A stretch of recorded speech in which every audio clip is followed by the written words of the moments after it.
9K, no way! 9K, no way! And again, 9K, no way! 9K, no way! £9,000 tuition fees, but not quite 9,000 students. Some were wondering where the 605 Facebook guests were, while others were just happy that it wasn't a total washout. How many people have you got here today? We've got over 200, which is really, really impressive considering the weather. Were you expecting more? The Facebook event said more, but I mean, you never know. This is actually really encouraging turnout for Cambridge, and we've already got 300 people signed up to the demo next Wednesday, so we're doing really well. CUSU does have a very strong message on this. We don't want cuts, we want an education that is fair and free for all. I'm going to take you back 100 years. Just along there on those steps, my grandfather, Joe Mead, an agricultural worker from Sheppereth, used to sit on those steps because, like working people from his generation, there was no way into that great college. He was a learned man, he read books. Like many working class people, he was self-taught. That big door was shut to him. My fear is that as a result of the changes this week, those doors are shut again to people in the future. They're shutting the doors on the poor, they're shutting the doors on working people. We won't stand for it! And quite right you won't stand for it. From humble beginnings as a small rabble on Queen's backs, the demonstration gathered its forces as it marched through Cambridge to meet outside St Mary's Church to listen to speeches. Much anger was expressed towards the Liberal Democrats as student voters felt they had been let down by promises to scrap tuition fees altogether. The Lib Dems made a promise to us, every single one of them made a promise to every single one of you that they would vote against fees. The fact that they have turned around and completely contradicted everything they initially said, I'm sorry, I find that quite frankly spineless.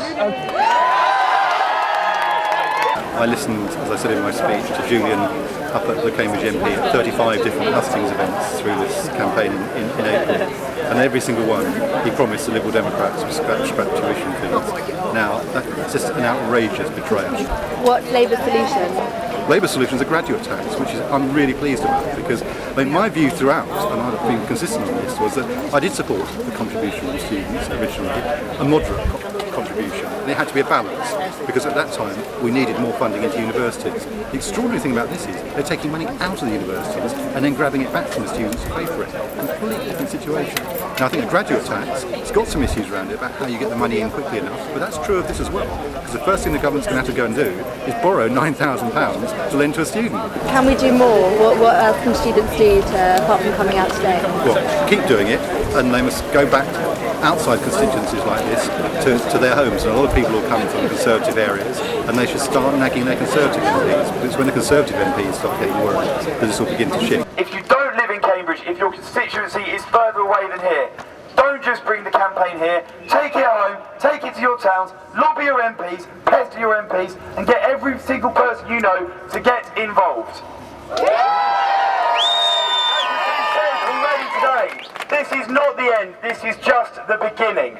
On the 10th of November, Anglia Ruskin, Cambridge, every single FE across Cambridge, and in fact every students' union across the country is teaming up. We will show the government we will not accept these changes to higher education funding, we will not accept these cuts, and together, if we stand united, the government cannot ignore our voice. I look forward to seeing all of you there on the 10th, and thank you for coming here today.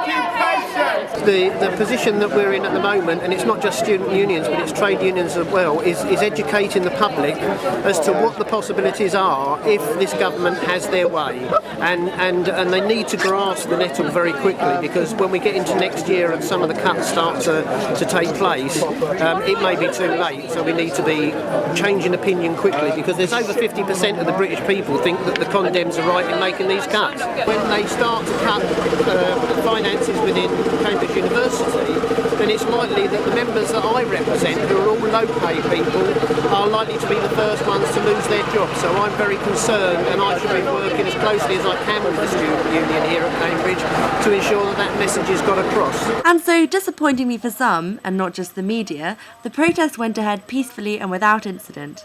I asked the stragglers what they thought. It was looking a bit poor at the start because I turned up at about 15:15 when we were meant to be heading off and there weren't many people, but then a lot turned up from King's, which was great to see. So no, that's where they all came from. Yeah, no, that's where all the lefties are hiding.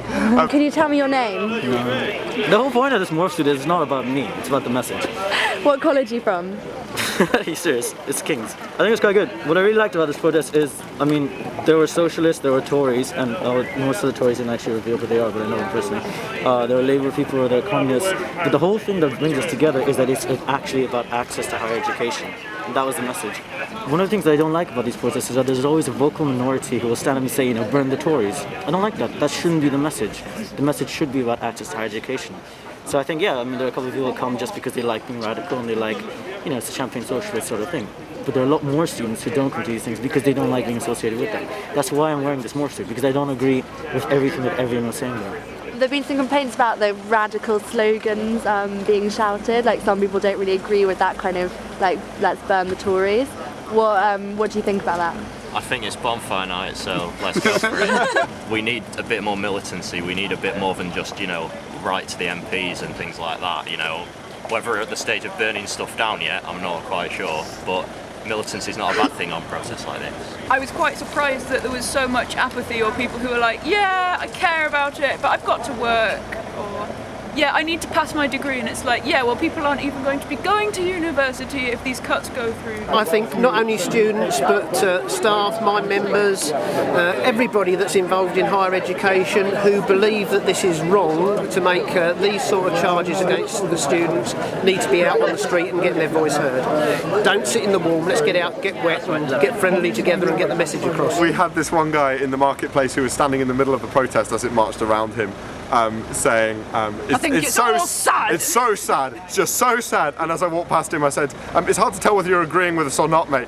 And he said, I think you're all terrible. Why don't you go and get a job? Yeah, obviously not everybody agrees with us, but I think it's important that we got our point made.